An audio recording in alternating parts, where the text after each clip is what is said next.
Assalamualaikum warahmatullahi wabarakatuh. Salam sejahtera bagi kita sekalian. Shalom.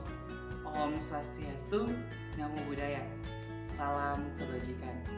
Perkenalkan, nama saya Hizkia Shalom Tatamon dari Fakultas Ilmu Keperawatan kelas A3 semester 1 Universitas Pembangunan Indonesia. Saat ini saya akan membahas tentang teknik nafas dalam dan batuk efektif. Batuk pada dasarnya merupakan mekanisme tubuh mengeluarkan benda asing yang berada di saluran pernafasan atas. Salah satunya bisa disebabkan oleh flu atau ispa yang menyebabkan terjadinya lendir atau radang saluran pernafasan. Di musim pancaroba, di mana virus flu dan kuman penyebab ispa banyak berkembang biak, batuk pun semakin menjadi. Untuk menanganinya, perlu dilakukan diagnosis terlebih dahulu agar diketahui penyebab ataupun jenis batuk yang diderita. Kemudian, barulah pengobatan bisa diberikan sesuai dengan penyakit yang diderita. Apa itu batuk efektif? Merupakan suatu metode batuk yang benar, di mana klien dapat mengeluarkan energi dan mengeluarkan dahak secara maksimal. Apa manfaat nafas dalam dan batuk efektif? Yang pertama, memperbaiki fungsi pernafasan.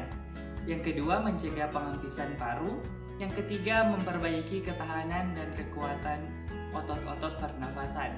Yang keempat, memperbaiki pola nafas yang tidak efisien. Dan yang kelima, meningkatkan relaksasi. Bagaimana melakukan teknik nafas dalam? Yang pertama, letakkan tangan pada ulu hati. Kemudian, tarik nafas dalam melalui hidung secara perlahan.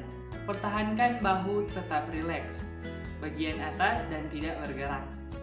Dan biarkan rongga perut bergerak naik. Kemudian, keluarkan udara secara perlahan melalui mulut dengan mengucupkan bibir. Lakukan 3-4 kali. Bagaimana cara melakukan batuk efektif? Yang pertama, posisi duduk bersandar dengan leher sedikit menunduk. Yang kedua, lakukan teknik pernafasan dalam.